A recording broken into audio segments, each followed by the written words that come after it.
성인이 된 지금도 혼자 있거나 불안한 느낌이 생기면 부정적인 생각이 들기 시작합니다. 가슴이 미어질 듯 답답할 때 자해를 하고 나면 시원한 느낌이 들어요. 안 하면 되는데 그게 잘 안 됩니다. 어린 시절 부모님의 다툼이 잦았어요. 엄마는 늘 자신의 속상함과 상처, 아버지의 무관심에 대해서 저에게 이야기했고, 그 외에 저의 감정이나 생활 속 소소한 것들을 챙겨주실 여유는 없었어요. 혼자서 준비하고 알아서 해결하던 저는 이렇게는 더 살고 싶지 않다는 생각을 하기 시작했고, 그 시기에 처음으로 제 팔에 자해를 했어요. 학교에서도 잘 지내지 못했어요. 친구가 다가와 손을 잡으면 소름이 돋고 너무 불편했어요. 그러면서 자연스레 자꾸 혼자 있게 되고 따돌림도 당하고 나중엔 놀림과 괴롭힘도 겪었습니다. 어린 시절부터 알고 지내던 동네 친구들이 제가 버틸 수 있었던 유일한 이유였어요. 고등학생이 되어가는 동안에도 부모님의 다툼은 여전했고 엄마의 폭언과 예민함은 늘 저를 주눅들고 눈치 보게 만들었어요. 무시당하지 않기 위해 공부가 최선이라고 생각한 저는 장학금을 놓친 적이 없었지만 대학을 준비할 무렵엔 대학 진학 대신 얼른 경제활동을 시작해서 독립하고 싶은 마음이 커졌습니다. 첫 경제활동과 동시에 독립을 한 저는 월급을 받으면 부모님께 선물을 사고 함께 여행을 가는 평범한 것들을 꿈꿨어요. 하지만 제가 노력하는데도 다른 사람들과 비교하고 더 큰 것들을 요구하며 저를 인정해주지 않는 부모님의 모습에 상처만 더 커졌습니다. 그때까지도 저는 다른 가족도 다 이렇게 사는 줄 알았어요. 저희 가정이 평범하지 않다는 건 남자친구와 교제를 하면서 알게 되었습니다. 그 후 부모님과 거리를 두고 제 독립된 삶을 꾸리려고 노력했어요. 하지만 마음 한켠 나는 부모님께 사랑받고 가족을 사랑하며 살 수 없는 걸까 하는 생각에 늘 우울한 감정을 떨칠 수가 없었습니다. 주변에서는 부모님은 있고 지금의 행복을 누리라고들 말하지만 이 행복이 갑자기 끝나버리면 어떡하지? 내 부정적인 생각들을 알면 다들 날 버리지 않을까 하는 걱정들이 한꺼번에 몰려와 숨을 쉴 수가 없는 순간들이 있습니다. 병원에도 가봤지만 숨을 못 쉬는 증상은 나아질 수 없었어요. 꼭 자해를 하고 나서야 숨이 쉬어졌습니다.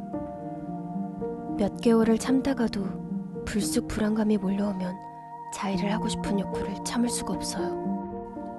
오랜 시간 동안 갖고 있는 저의 이 어려움이 상담과 치료로 좋아질 수 있을까요? 제가 다른 사람들처럼 행복해질 수 있을까요? 안녕하십니까. 김민호 정신건강학과 전문의 김민호입니다.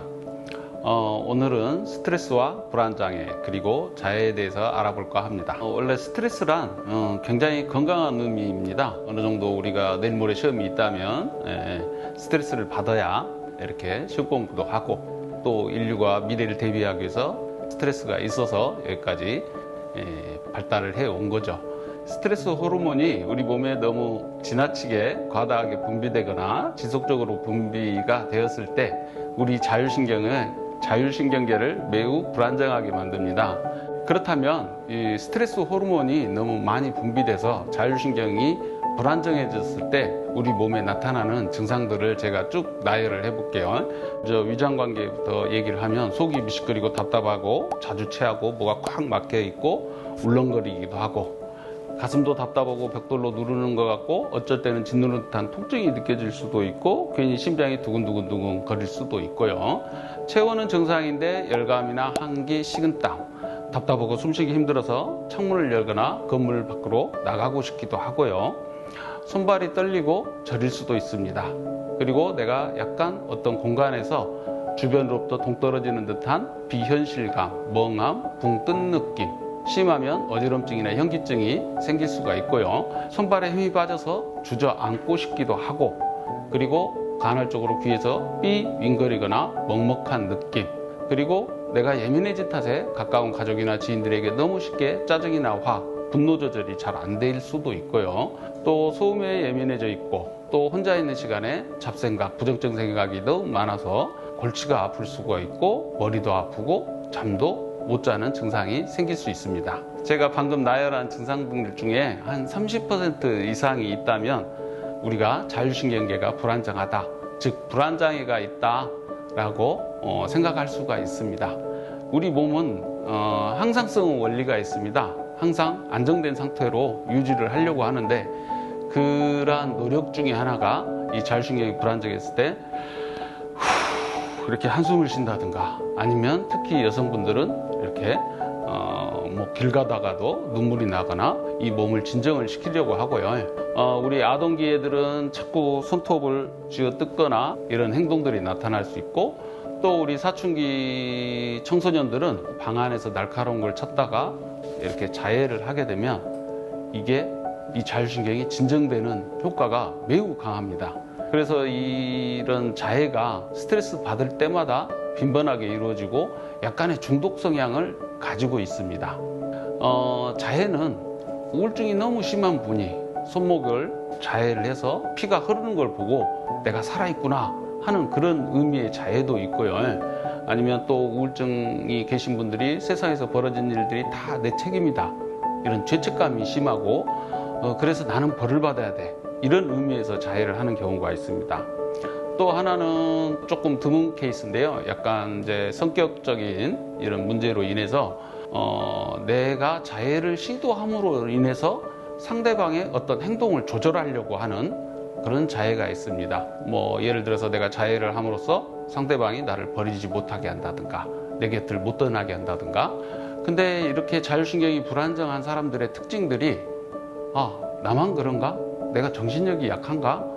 이러면서 자존감이 낮아지고 자꾸 눈물도 나고 무기력감도 느끼고 그러면서 이 자율신경 불안 증상으로 인해서 우울증으로 진행이 되기도 하고 갑자기 질식감이, 예를 들어서 뭐 빨대를 물고 숨을 쉬는 것 같은 질식감이 느껴지면서 같이 심장도 짓누르듯한 통증이나 심장이 두근두근 거리면은 우리가 극도의 공포감에 쌓이는데 이게 작게는 1에서 5분, 길게는 2시간이고 4시간이고 평균 한 30-40분 왔다가 사라집니다.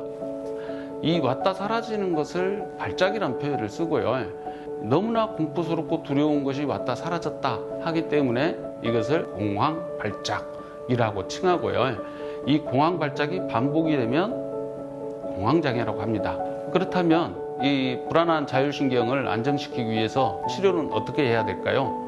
물론 상담치료도 중요하겠지만 약물치료와 인지행동치료가 필요하게 됩니다.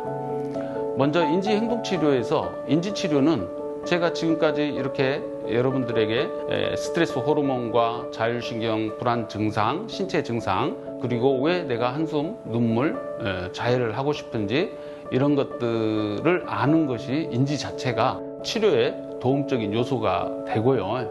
행동치료는 우리가 피해야 될 게 자율신경 중에 교감신경하고 부교감신경이 있는데 특히 이 교감신경을 자극해서 우리를 불안하게 만드는데 지나친 카페인 섭취, 과도한 육체적인 노동, 밤늦게까지 잠을 안 자거나 못 자는 불면증, 그리고 과다한 음주, 그리고 근본적인 원인인 스트레스 호르몬, 이렇게 되겠고요.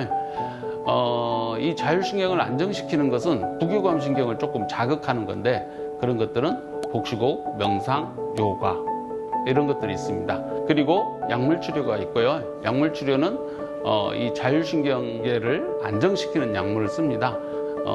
약이 잘 맞는다는 전제 조건 하에 한 4주 정도 지나면 그 안에 내가 한숨, 눈물, 자해 이게 줄어들 수 있습니다. 이러한 자율신경이 아주 심각하지 않다면 마인드링크 같은 상담센터를 찾아서 상담을 해보시거나 증상이 심할 경우 전문의를 찾아서 치료를 받으시면 되겠습니다.